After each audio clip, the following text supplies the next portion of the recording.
বন্ধুরা, আমি আজকে তোমাদেরকে বৈষ্ণব দেবী ঠাকুরের ওইখানটা দেখিয়ে আনি। দেখো, এটা হচ্ছে বাবার মাসির বাড়ি। এটা হচ্ছে বাবার মাসির বাড়ির ঠাকুর।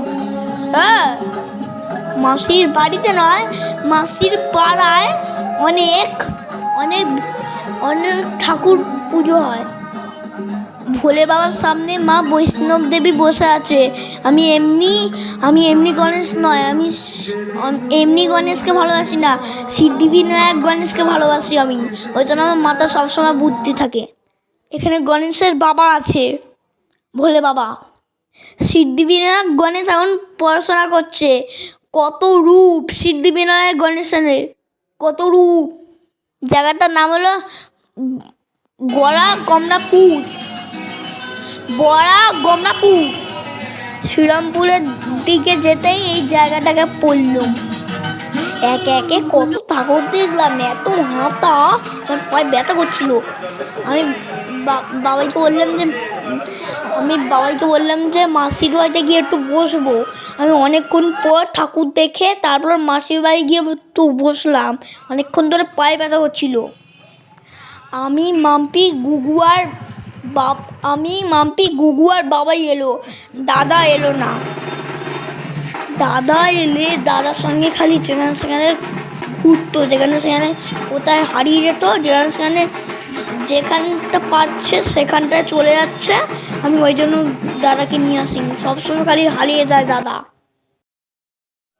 এর থেকে একটুখানি, আর এই যে বাম দিকের রাস্তাটা, এই বাম দিকের রাস্তা দিয়ে আর একটুখানি ভেতরে ঢুকলেই দেবাঙ্গনার বাড়ি। কিন্তু আজকে গেলাম না, দেবাঙ্গনা হচ্ছে মন খারাপ প্রথম। পাথরের বৈষ্ণব দেবী ঠাকুর দেখো, পাশে শিবলিঙ্গ আছে।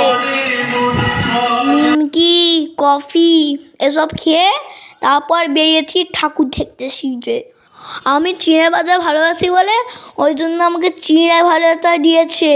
আর আমি চিঁড়ে ভাজা আর কফি খেয়ে একটু মাসির সঙ্গে গল্প করে, হ্যাঁ, বাবার ভাইয়ের সঙ্গে গল্প করে, আর বাবার দাদুর সঙ্গে গল্প করে তারপর খেয়ে দিয়ে তারপর সোজা চলে যাবো মেলায়। হ্যাঁ, আমার যেটা পাচ্ছি সেটাই পছন্দ হচ্ছে, কিন্তু বাবাই কিনে দেয় না। আমি বাবাইকে বললাম যে বাবা এটা ক্যামেরাম্যান কিনে দাও। হ্যাঁ, ওই যে এই ঘাড় নড়াটা, ওই যে না, আগে পড়াশোনা করতে হবে তারপর।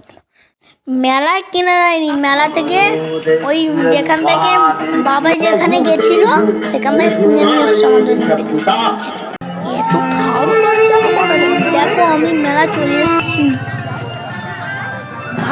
ভাই যদি আসতো আমি যেটা বলবো সেটাই কিনে দিত। যেটাই কিনে দিতে বলবো সেটাই কিনে দিত। ভাইকে বলতাম যদি ক্যামেরাম্যান কিনে দিতে, ভাই সঙ্গে সঙ্গে ক্যামেরাম্যান কিনে দিত। লোকো পাইলটকে আমি হচ্ছে লোকো পাইলট হয়ে একটু ট্রেনটা দিলাম। যেটাই দেখছে সেটাই আমার চাপতে ইচ্ছে হচ্ছে, কেন সেটা তো বুঝতে পারছি না। আমার যাই হোক করে আমি একটা ট্রেন চাপার ঠান্ডা করলাম, কিন্তু ট্রেন চাপা হলো। আমার পাশে একটা বোন বসেছিল, সে অনেকক্ষণ ধরে সামনে নিয়েছিল, তারপর পেছনে আমি অনেকক্ষণ ধরে ট্রেন চালাচ্ছিলাম। আর পেছনে কত প্যাসেঞ্জার ছিল। আর দেখো যে এরকম করে আছে, ওই যে একটা দড়ি লাগানো আছে,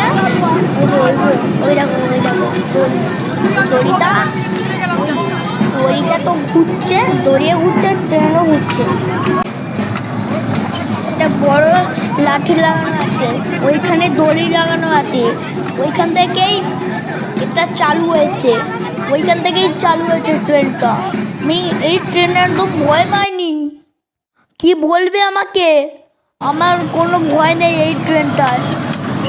যখন ওই ডাইনোসর ট্রেনটা উঠছিলাম তখন আমার ভয় লাগে। ডাইনোসর ট্রেনটা আমার উঠতে একটু ভয় লাগে। ট্রেনটায় গুগু চাপালো, আর গুগু, মাম্পি আর বাবাই বসে পড়তো।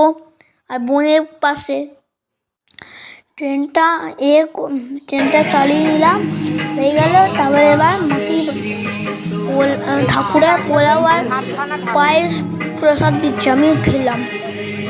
বাবাই বাইক চালাবে আর আমি পেছনে বসে থাকবো। বৈষ্ণব দেবী মায়ের আলুটি হচ্ছে, আলুটি প্রসাদ খেয়ে নিলাম। এবার মাসির বাড়ি গিয়ে ভাই বাইকটা চালাবো। বাবাই বাইকটাকে তাড়াতাড়ি স্টার্ট করে নিয়ে পালালাম। সঙ্গে সঙ্গে ঘুরে এসে কচুরি, মাংস, আলুর দম, চাটনি, পাঁপড়, সব রসগোল্লা সব খেয়ে তারপর আমি পালালাম। মাসির বাড়িতে রাধাকৃষ্ণ ঠাকুর আছে। বৈষ্ণব দেবী পুজো সপ্তমী থেকে পুজো শুরু হয়, আজ নবমী। এবার বাড়ি যাবো, টাটা। সবাই ভালো থেকো, সুস্থ রাখো।